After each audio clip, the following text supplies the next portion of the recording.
Ever since Charles Darwin published his scientific paper on the origin of species in 1859, there has been a collective shift in our thinking. For centuries, we were under the impression that all human beings were created by a deity. Now, here was this one man telling us that we were wrong, and that he had the evidence to back up his claims. 165 years later, evolution is a known term across the world.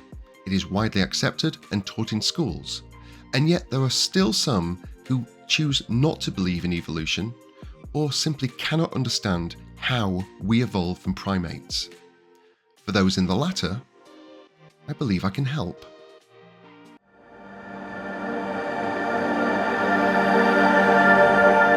This is Refracted World. Looking at the big picture, evolution is a real head-scratcher. But if we zoom into what we do know, what we do understand, and what we can observe, I believe evolution is really simple. So simple, in fact, that all you need to know about is you and your family. As a child, did anyone say that you had your mother's eyes, or your father's chin, or something to that effect? These observations are usually made by a family member or a close friend of your parents. That's because, as we know, your parents' genes are passed on to you. You are the culmination of them.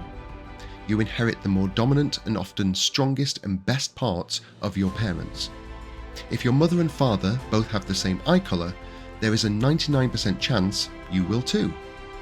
It's not a perfect system, and not all of the genes passed on to you are to your benefit. Some tenacious diseases and disabilities can also be inherited in certain bloodlines. But for the most part, what makes you you will be the best of both parents. Now, imagine you meet a partner and you have a child together. Two very different people coming together to make a new life. Your genes are once again mixed with another's, and your child will have attributes of both you and your partner, and may have certain similarities. But they will never be the same as you or your partner. Now, let's replicate this 10 times, 1,000 times, 1,000,000 times, and you get evolution. It is slow, changing small attributes with every new birth, and always striving to pass on the best and most needed genes to ensure survival. Still with me? Good. Let's take a trip back in time. 4 million years ago. I know it's difficult to imagine numbers of this magnitude as we live such relatively short lives. So throughout the rest of this journey, keep in mind your own family and how each new baby is born with a collection of different genes from both parents, and each new life changes and adapts to best suit its environment. At its core, that's all evolution ever is, just stretched over many millions of years. You may have heard people say that we descended from chimpanzees, but that's not true. Humans and chimpanzees evolved from a now extinct common ancestor between 7 and 10 million years ago. This branch of evolution is known as the hominini, and whereas chimpanzees have remained relatively similar, the same cannot be said for humans. A big part of that came from us standing on our own 2 feet, quite literally. Opting to jump down from the trees and walk on 2 limbs instead of 4 is something no other genus had done before us. We have fossil evidence of our early bipedal ancestors from 7 million years ago. But for our story, I'd like to start with the Australopithecus, who were the precursor to humans. 50 years ago, a skeleton was discovered in Ethiopia in Africa. It was that of a small female Australopithecus, dating from around 4 million years ago. The archaeologists gave her the nickname Lucy. This small-bodied, small-brained hominin changed our understanding of human evolution. We now had proof that early hominins, even those with small brains, walked on 2 legs. But how do we know this? The skeleton of Lucy didn't even have feet. We know this mainly because of the pelvis, how the femur joint connects and where the hole for the spinal cord is.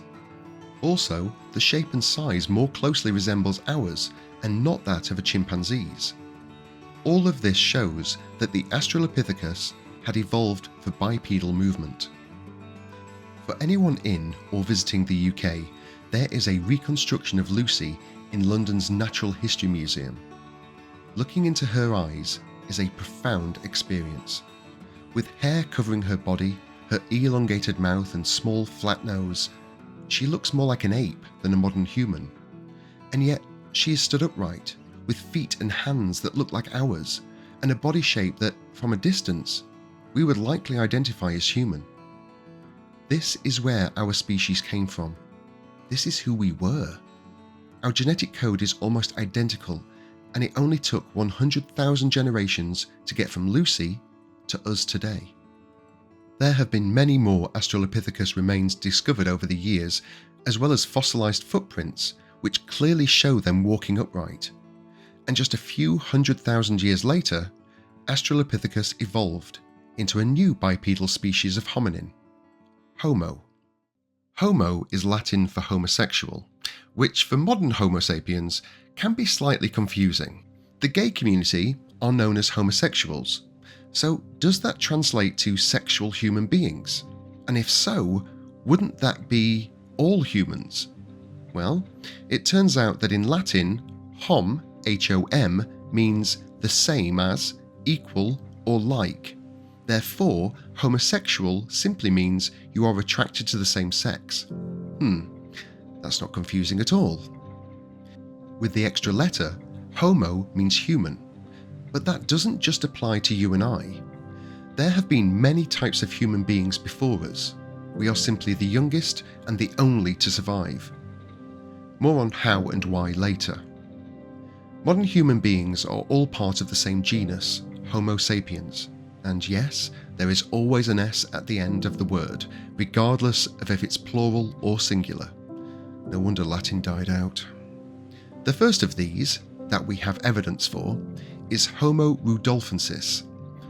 Although this genus is highly debated, as no bodily remains have definitely been assigned to them, and some suggest what has been discovered may actually belong to our friends the Australopithecus. The first fossils were found in 1972 and once again in East Africa, this time just south of Ethiopia in Kenya, by what was then known as Lake Rudolph, hence the name.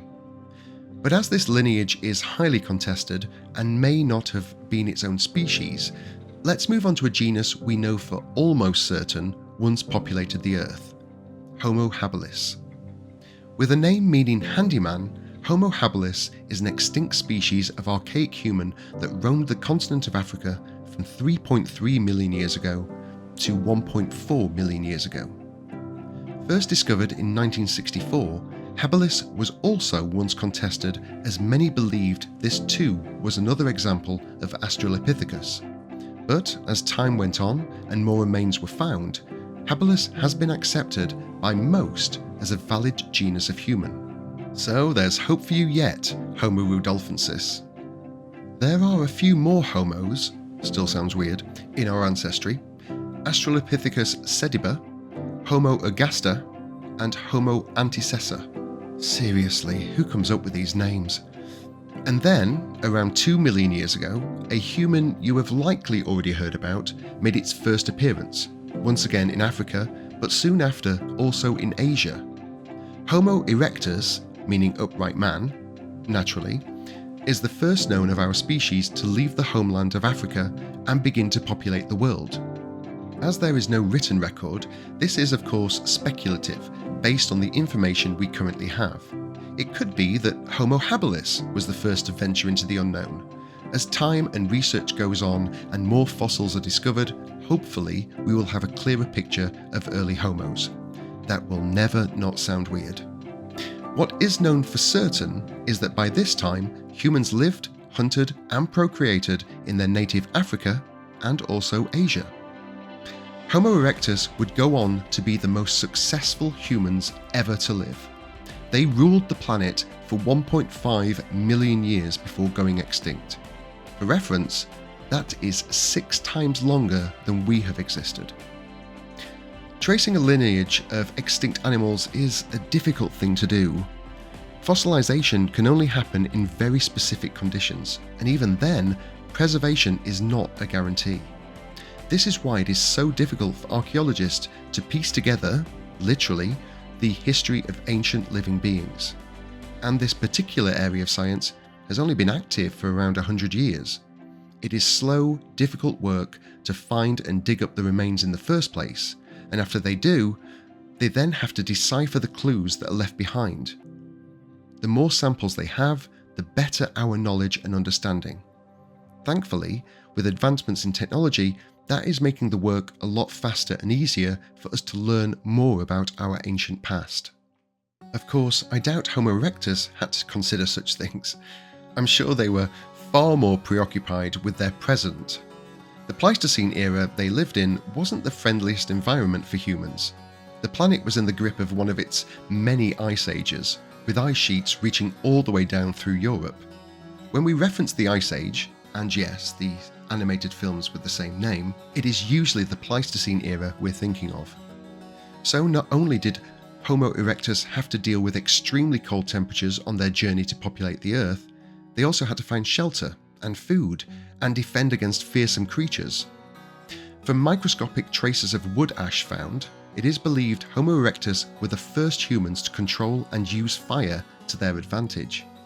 Cooking meat and making weapons vastly advanced our species, but we were still frail human beings, no match for a saber-toothed cat or a herd of woolly mammoths. Yet, working together in small family groups, Homo erectus not only survived, but thrived. Humans now populated Africa and Asia in small and medium-sized communities, and after 1 million years, we evolved again. Homo heidelbergensis, Denisovan, and Neanderthal were the 3 evolutions of human beings that we know about, but there could have been many more. Denisovans were only discovered in 2010, and the finding is based on mitochondrial DNA extracted from a female finger bone. The excavation was from the Denisova cave in Siberia, again, once the name. These archaeologists may be good at science, but they are terrible at coming up with new names. It's like me finding a new insect species in my bathroom and calling it a crapiola. So far, we have very few specimens of Denisovans, leading to, you guessed it, speculation in the scientific community whether or not this proves they were a separate genus or simply an example of early Homo sapiens. Hey, it's better this way. Would you rather someone tell you something is 100% true with no evidence to back it up, only for it to be completely disproved later, and then they still try to convince you it's real? Or, alternatively, have early evidence with question marks surrounding its authenticity until it can either be dismissed or proven entirely? And that's the difference between theology and science. Throughout human evolution, we began to shed our furry coats, our bodies stood upright, our diets improved with the taming of fire, and with cooked food came more nutrients and stored energy. Each generation passed on more and more of these improved adaptations. They made us stronger, gave us more social and communication skills, and made us better equipped to dominate the landscape and shape it to our benefit. Now, Neanderthals, of course, need no introduction. Every school child on the planet knows about this genus. They have become the universal symbol of early humans. Imagine what a caveman or woman looks like, and your brain will likely present you with an image of a Neanderthal. Neanderthals are the direct descendants of Homo heidelbergensis, evolving approximately 800 to 315,000 years ago. For decades, they were seen as stupid buffoons, making primitive sounds and wielding wooden clubs. And yet, modern research suggests that they were much more intelligent than us. Their brains were bigger, they could adapt better to the ice-cold temperatures, and they were likely better hunters. So if they were so much better than us, why did we survive, but they didn't? Well, Homo heidelbergensis had a second child, of sorts, us. 250,000 years ago, Homo sapiens evolved from the same lineage, but we branched away from the same line as Neanderthals. We coexisted with other humans for the majority of our time on Earth, until around 40,000 years ago, when Neanderthals disappear from the timeline. Did we kill them off? Possibly. There were no camera phones back then, so it's impossible to know for sure. Until I build that time machine, I must get on that. Although, in a way, Neanderthals did survive. In us. Neanderthal DNA is running through your body right now, as well as Denisovan, and of course Homo heidelbergensis. The ultimate winner of the race for human domination, as we know, went to us. And once we were all that remained, life on Earth was never the same again. But why did we survive and not a genus far more evolved than us? With the ice sheets pulling back and the climate getting warmer, perhaps Neanderthals were just not suited to the planet anymore. But surely some of them would have survived in the extreme north or south poles. The more we learn about early Homo sapiens, the more we find from their remains and even the few surviving items that are left behind, the answer to why we outlived all other humans may actually be down to how our brains specifically evolved. We are the last line of hominids, evolving and improving generation after generation over millions of years. Your brain today is almost identical to that of Homo sapiens living 100,000 years ago. How you think, dream, communicate, and socialize are all comparable. Other hominids could live together in small to medium-sized groups, but as we can observe with chimpanzees, there is a maximum number these groups can reach before they begin to fall apart. That number is 150. How many people did you go to school with? How many people live in your town or city? How many people live in your country? I'm guessing it's more than 150. And yet we have built a worldwide society that, for the most part, works together. Around 10,000 years ago was the start of the agricultural revolution. Homo sapiens came together in bigger groups and started building communities. They planted seeds, raised livestock, and worked and lived together. This was the beginning of what we have today. But how was all of this possible when no other animal had ever been able to create large, functioning groups before? As proposed in the book Sapiens, A Brief History of Humankind, the reason sapiens were able to do this and survive above all other humans was because of our imaginations.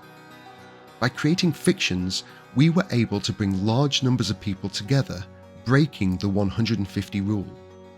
The creation of a deity can bring unknown strangers together in worship.